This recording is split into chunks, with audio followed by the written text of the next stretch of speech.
Pessoal, nessa aula daremos continuidade ao conteúdo do movimento uniforme, só que dessa vez com exercícios focados nos gráficos de posição por tempo. Faremos 2 exercícios desse tipo e depois um exercício sobre o gráfico de velocidade por tempo. Depois desse vídeo, iniciaremos um conteúdo sobre o movimento uniformemente variado, para darmos continuidade então à parte da cinemática. Coloquei aqui para podermos lembrar a função horária da posição. A posição é igual a posição inicial mais velocidade vezes o tempo. E a velocidade nós calculamos dando a variação da posição pela a variação do tempo. O exercício número 1 vai dizer o seguinte para a gente. O movimento de um corpo é descrito por este gráfico. Então, temos aqui o gráfico de posição no eixo vertical, que é o eixo Y, e o tempo, que é o eixo horizontal, o eixo X. Ele vai perguntar, no instante de tempo de 10 segundos, qual será a distância do corpo em relação ao ponto de partida. Se você já tiver treinado aqui, de visualmente olhar para esse gráfico, você responde essa questão muito facilmente, nem precisa usar essas formulinhas aqui. Eu vou utilizá-las aqui de forma breve para nós fixarmos o conteúdo, fixarmos as funções, as fórmulas, para que vocês tanto possam desenvolver a fórmula a partir do gráfico, quanto também desenvolver o gráfico a partir das fórmulas. Tudo bem? Mas vamos então à análise do gráfico, primeiramente. Olha só, eu tenho aqui então um objeto saindo da posição e do tempo de zero. Nem sempre isso vai acontecer, tá? No exercício número 2, vocês irão ver um caso em que ele parte do tempo zero, mas a posição é diferente de zero. Nesse caso, a posição inicial dele já é zero. Então aqui, onde está a posição inicial, eu substituiria por zero. Porque olha só, no tempo de 0 segundos, eu estou em 0 metros. Poderia estar em outra distância, poderia estar contando o tempo a partir já de uma distância, sei lá, de 30 metros, 50 metros, não importa, tá? Então eu poderia estar partindo aqui já de um ponto no eixo Y diferente de zero. Isso vai ser o que o exercício vai te dar, ou o gráfico vai te mostrar no exemplo. Mas aí acontece o seguinte, passou 1 segundo, o corpo se deslocou 10 metros.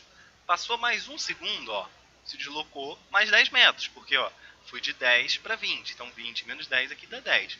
Passou mais 1 segundo, de 2 para 3, ele foi de 20 para 30, então mais 10.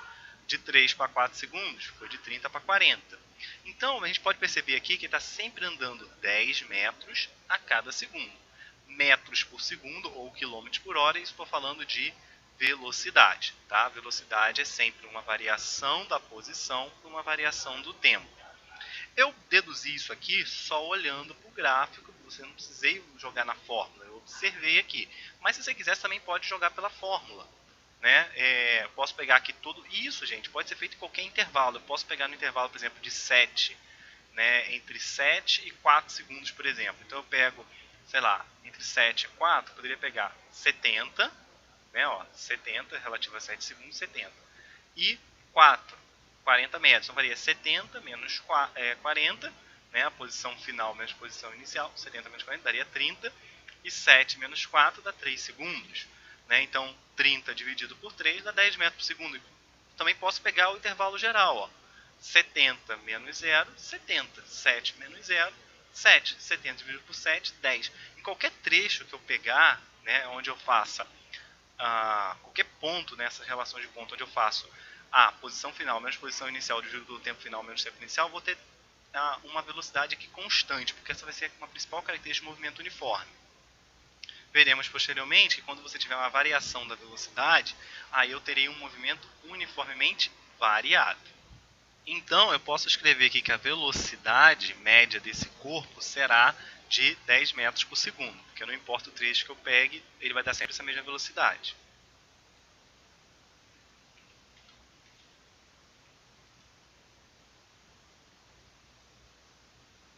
A posição inicial, como já falamos, ela vai ser de 0 metros.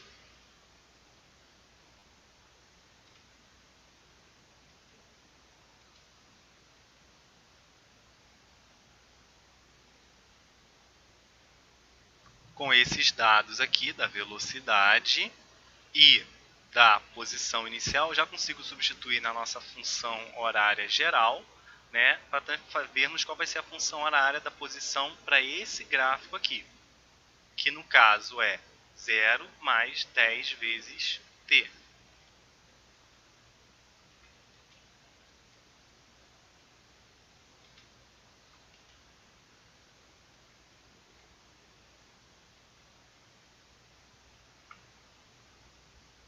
Agora temos então a nossa função horária de posição igual 0 mais 10t. Esse zero aqui você poderia eliminar e ficaria que a posição vai ser igual a 10 vezes t. Se ele quer saber no tempo de 10 segundos, então a posição vai ficar igual a 0 mais 10 vezes 10, que é 100. Ou seja, no tempo de 10 segundos, a posição será de 100 metros.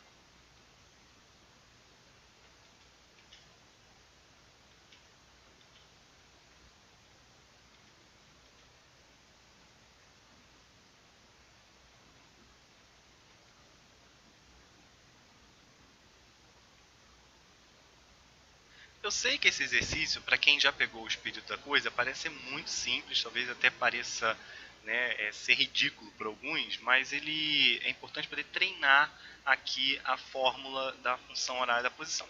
Claro que você nem precisaria, se você já sabe analisar o gráfico, você nem precisaria utilizar essa função horária da posição. Você poderia ir analisando, poxa, se ele está a cada 1 segundo ele avança 10 metros, então é óbvio, quando chegar aqui em 10 segundos ele vai ter andado 100 metros. Então você já pode raciocinar olhando diretamente para o gráfico também. Assim como você pode desenhar esse gráfico analisando essas funções horárias aqui, né? Incluindo a formulinha da velocidade. Então, por exemplo, eu posso olhar para essa função horária da posição aqui, a partir apenas dessa função horária aqui, olhando apenas para essa função horária aqui, eu consigo montar esse gráfico, né? Da mesma forma como eu deduzi a função horária do gráfico, eu também posso construir o gráfico olhando somente para essa função horária que é específica desse problema. Mas a resposta era aqui, 100 metros. Vamos então para o próximo exercício. O exercício número 2 diz aí para a gente o seguinte: o gráfico abaixo representa a posição de uma partícula em função do tempo. Novamente, gráfico de posição por tempo. Com base nesse gráfico, respondo as questões a seguir, né? Na verdade, eu coloquei aqui do lado, mas no caderno de vocês podem colocar abaixo aí. Ele vai perguntar qual é a posição inicial, qual é o valor da velocidade, qual é a função horária da posição.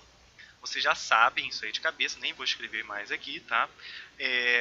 Mas vocês já podem já aqui achar as respostas, né, acompanhando comigo o raciocínio a partir do gráfico. Nesse gráfico, como eu falei, né, o número 2, a posição inicial vai ser diferente de zero, porque olha só, é o ponto onde está tocando o eixo Y, né? O eixo da posição é a posição inicial.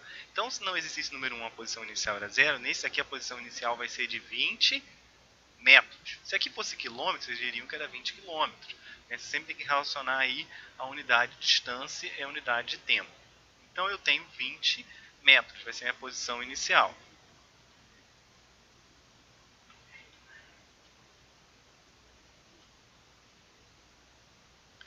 Agora, qual o valor da velocidade? Vocês podem tanto fazer, né, o cálculo pela formulinha da velocidade, aonde velocidade é a variação da distância pela variação do tempo. Então eu tenho, ó, variação da distância, posição final 40 menos posição inicial, que é 20, 40 menos 20 vai dar 20, e o tempo final menos o tempo inicial, 4 menos 0 vai dar 4. Então, vai ficar 20 dividido por 4, vai dar 5 metros por segundo. Só que você pode fazer esse cálculo, né, pela fórmula, né, da velocidade, como você também pode analisar o gráfico. Olha só, de 0 para 1 segundo, né, eu tenho aqui 1 segundo. Ele andou de 20 para 25. Opa, andou 5 metros em 1 segundo. Depois, ó, de 1 para 2, passou mais 1 segundo. E aí ele foi de 25 para 30, ou seja, andou mais 5 metros em 1 segundo. Ou seja, você consegue analisar aqui a velocidade apenas olhando para o gráfico. Então você pode sim usar a fórmula da velocidade média, como você também pode deduzir a partir do próprio gráfico. Tudo bem? Como eu já mostrei no exercício, no exercício número 1, como fazer pela formulinha, aqui eu já vou botar direto, porque basta você olhar aqui para o gráfico que você já consegue deduzir a velocidade média.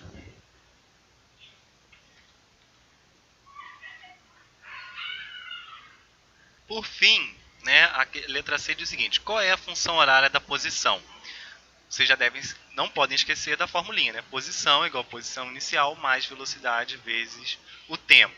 Então, a posição, ó, já tem a minha posição inicial que é 20, né? Velocidade 5 metros por segundo. Então, vamos ter aí a função horária da posição, que é posição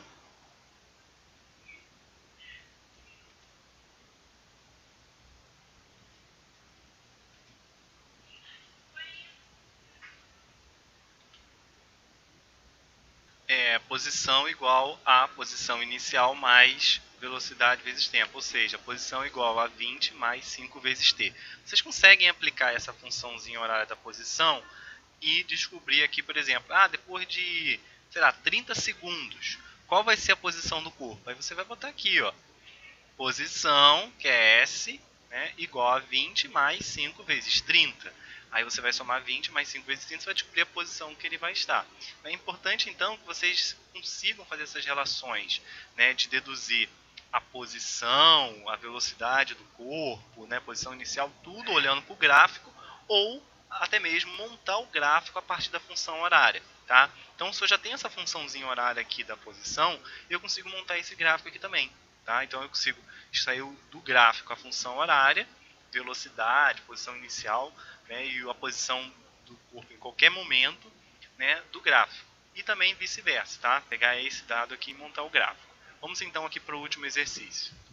O exercício número 3 diz aí o seguinte: calcule o deslocamento escalar efetuado pelo móvel cujo movimento é descrito pelo gráfico a seguir. Ele quer saber quanto que você deslocou analisando apenas esse gráfico de velocidade por tempo.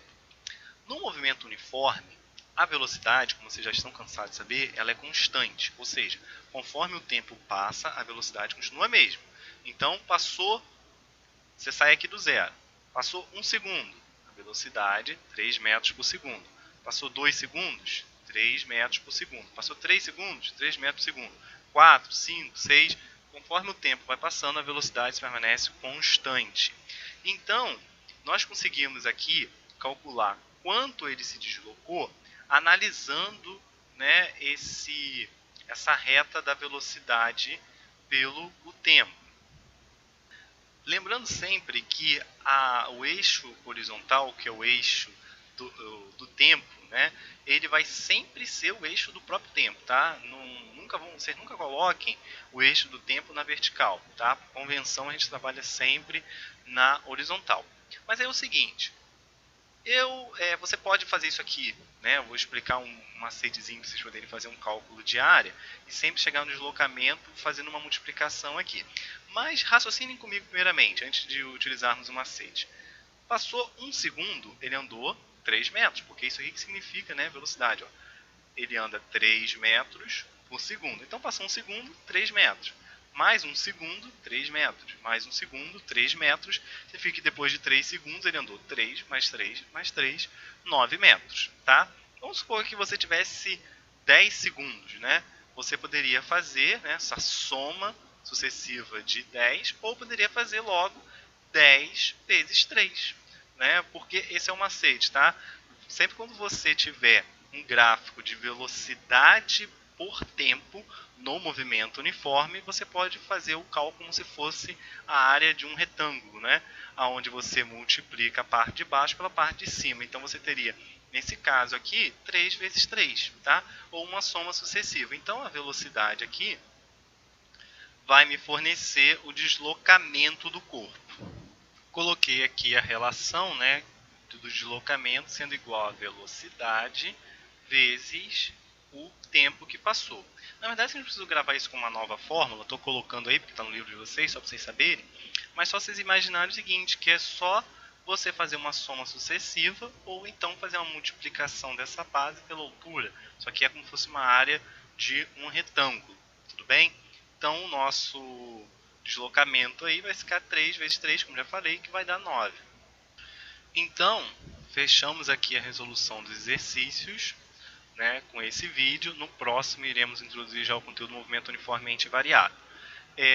Por último aqui, só poder fechar, a aceleração, nesse caso, como você não tem variação na velocidade, a aceleração vai ser zero. Então, se tivesse que fazer um gráfico de aceleração por tempo, você teria aqui uma reta no zero, né? Porque ela não vai sair do zero porque não existe aceleração. Né? Nós iremos ver posteriormente que no movimento uniformemente variado você vai ter aceleração, então o gráfico de velocidade vai ser diferente, o de posição por tempo também. Tá? Mas isso é conteúdo para um próximo vídeo, né? E então fechamos essa videoaula aqui e até a próxima.